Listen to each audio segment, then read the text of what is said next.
The second position on our milling line is defecting and feeding the end matcher.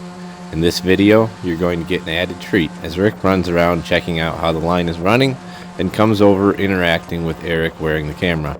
It's a treat because we have a lot of fun these days picking on Rick about what percentage of retired he is. He started the place and is slowly learning how to retire, while Ryan, his son, does more and more all the time. He happened to be back in town for a week and can't stay away. This is great for us as employees and you, the customer, as well. We get the camaraderie out of Rick and Ryan being right there doing the work with us, and you get the greatest possible quality control as we produce the product from kiln drying all the way to the final finished products, with the business owners directly involved in ensuring we produce a quality product. As a sales consultant, if I run into Rick when showing a customer around, that customer is coming back, almost guaranteed. He's just a likable guy.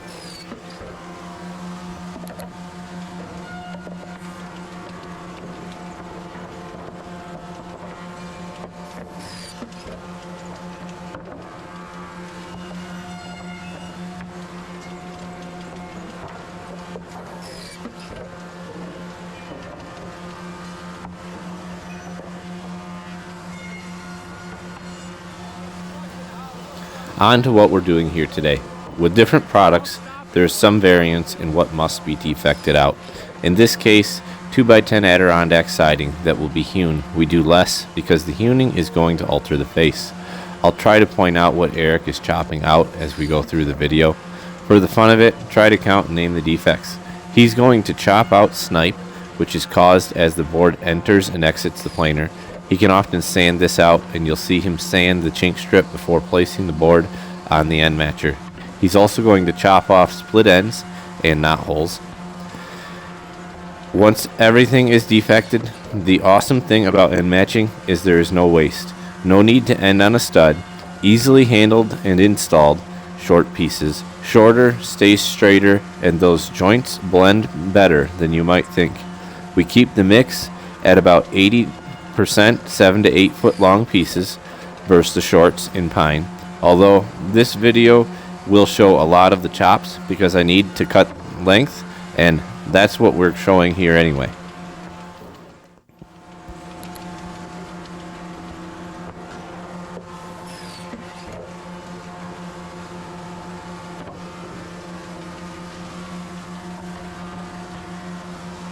Here Rick is handing Eric a piece that he has marked.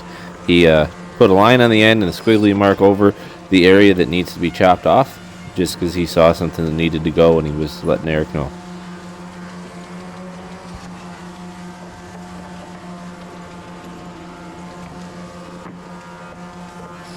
There you could see probably a 6-inch space that was either a saw mark or a split on the end of that one that he cut off.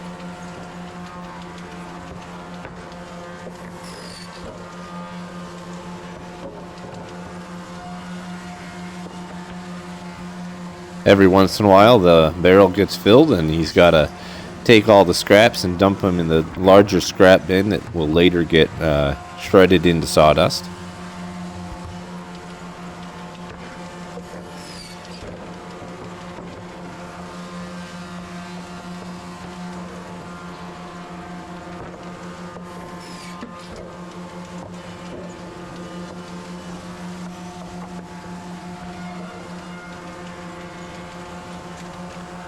Here Rick comes over to discuss the quality that Eric's seeing in the wood, and they also look and they see a space that's got a split on the edge to kind of look at and decide to chop it out.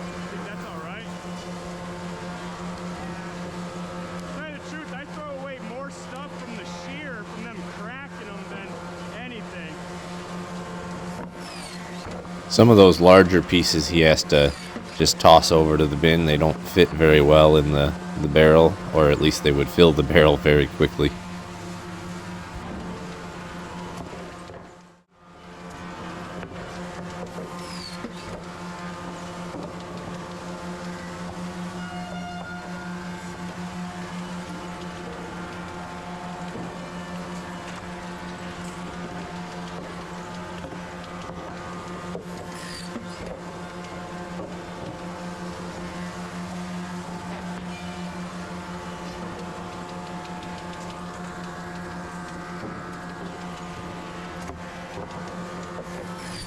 There he is sanding the chink strip. That won't get hit by the hewer, so he's got to make sure it's good and smooth.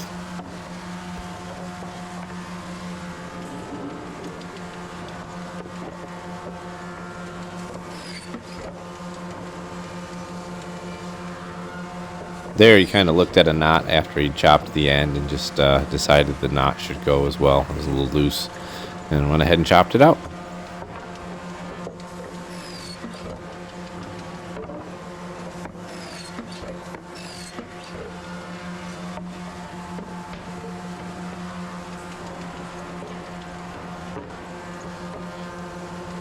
This one has a little bit of a knot hole right at the edge. He's going to chop that one out.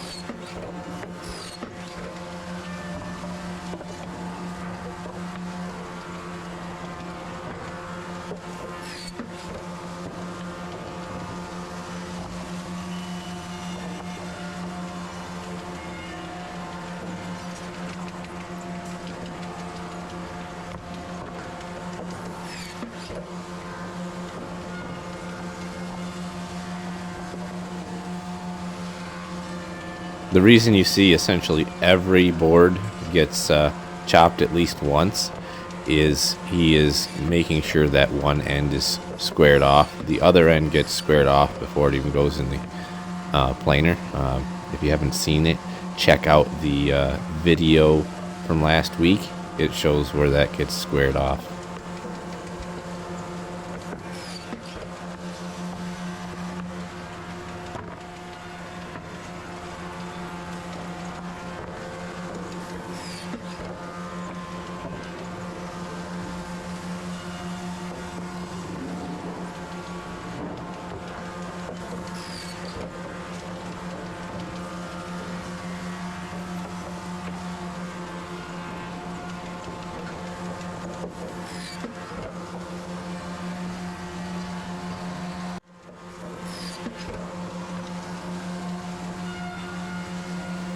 Rick came over again to communicate something to Eric.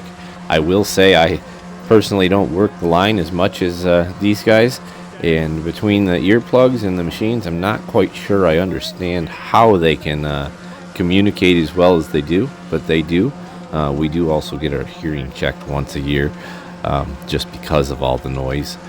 But after that, then Eric's going to have to go over here. The mill gets stopped up for some reason, and he's going to help get it going again.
There's Rick again, communicating and using them hand gestures. I'm sure that they're key in the way these guys manage to communicate on the line. Right, okay. So it's the fence is moving is what you're saying.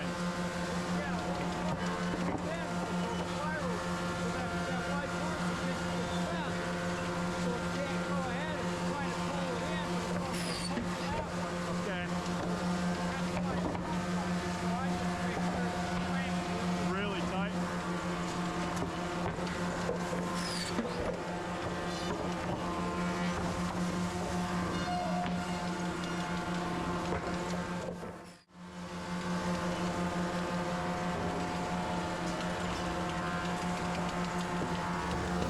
Look at the split on that end. About 6 inches shorter, but it's still usable.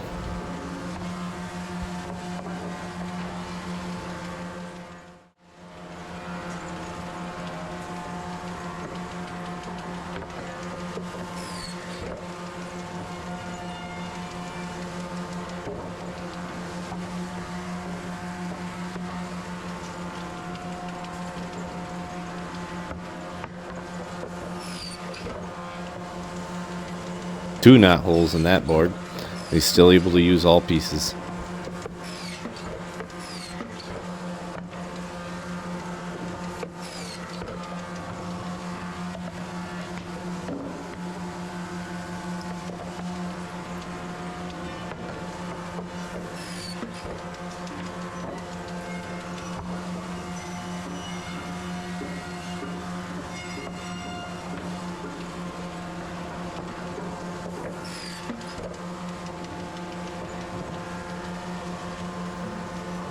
There's a split that had to be removed. That when you get splits like that on the groove edge, it ends up being a larger chunk that has to be removed.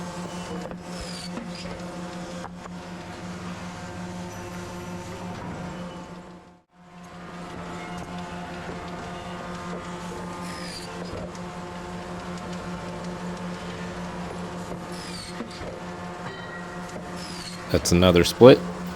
Chop right out.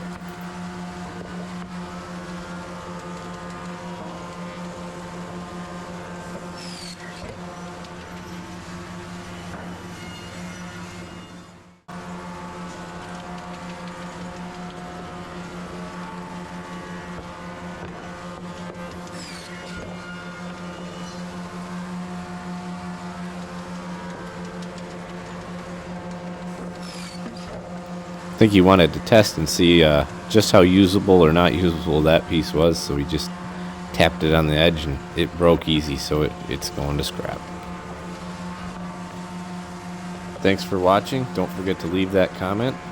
Curious to see how many defects people see get chopped out, and make sure to like and subscribe for more content like this, and hopefully we'll have some fun as well. Thanks for watching.